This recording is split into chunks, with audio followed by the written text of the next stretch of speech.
রোজা রাখার মতো রাখতে হবে। এটা কেন বললাম, কেন বললেন ভাই? উত্তর দিচ্ছিস। উপোস থাকা, না খেয়ে থাকা আর সওম রাখা এক জিনিস নয়। পানি ছেড়ে দেওয়া, খাবার ছেড়ে দেওয়া আর ইসলামী সওম এক জিনিস নয়। অনেক ধর্মের মানুষ খাবার পানি ছেড়ে দিয়ে থাকে, উপাস থাকে, থাকে না? হাদিসের মধ্যে নবীজি বলেছেন যে যে ব্যক্তি রোজা রেখে অন্যায় কাজ ছাড়তে পারলো না, মানে আল্লাহর মাসিয়াত ছাড়তে পারলো না, এই যে কাবায়ের ফাওয়াহিশ এগুলো ছাড়তে পারলো না, অশ্লীলতা ছাড়তে পারলো না, মিথ্যা ছাড়তে পারলো না, বেহায়াপনা ছাড়তে পারলো না, তার না খেয়ে থাকায়, পানি না পান করায় আল্লাহর কিচ্ছু যায় আসে না। আর রোজার বিষয় বুঝলাম। রোজা কাকে বলে ভাই? মানে রোজা মানে হচ্ছে আমি আল্লাহ পাকের সমস্ত নিষেধ ছেড়ে দিব। কি করব? আল্লাহর সমস্ত নিষেধ। রোজা থেকেছি, পানি খাচ্ছি না, খাবার খাচ্ছি না, কার ভয়ে?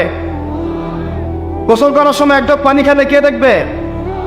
এই চেতনা তখন কাজ করে, তখন কাজ করে না? চুপ করে এক লোকমা ভাত খেলে কে দেখবে? কেউ দেখবে? আল্লাহ ছাড়া কেউ দেখবে? কেউ দেখবে না। তারপর আপনি খান না কেন? আপনি খান না কেন? কারণ আপনি অনুভব করেন যে আল্লাহ পাক আমাকে দেখছেন। এটাই হলো ইহসান। এটার নাম কি? ইহসান। এটাই বলা হচ্ছে হাদিসে জিবরিলের মধ্যে, আনতা আবুদুল্লাহ কাআন্নাকা তারা। তুমি এমন ভাবে আল্লাহর ইবাদত করো যেন তুমি আল্লাহকে দেখতে পাচ্ছ।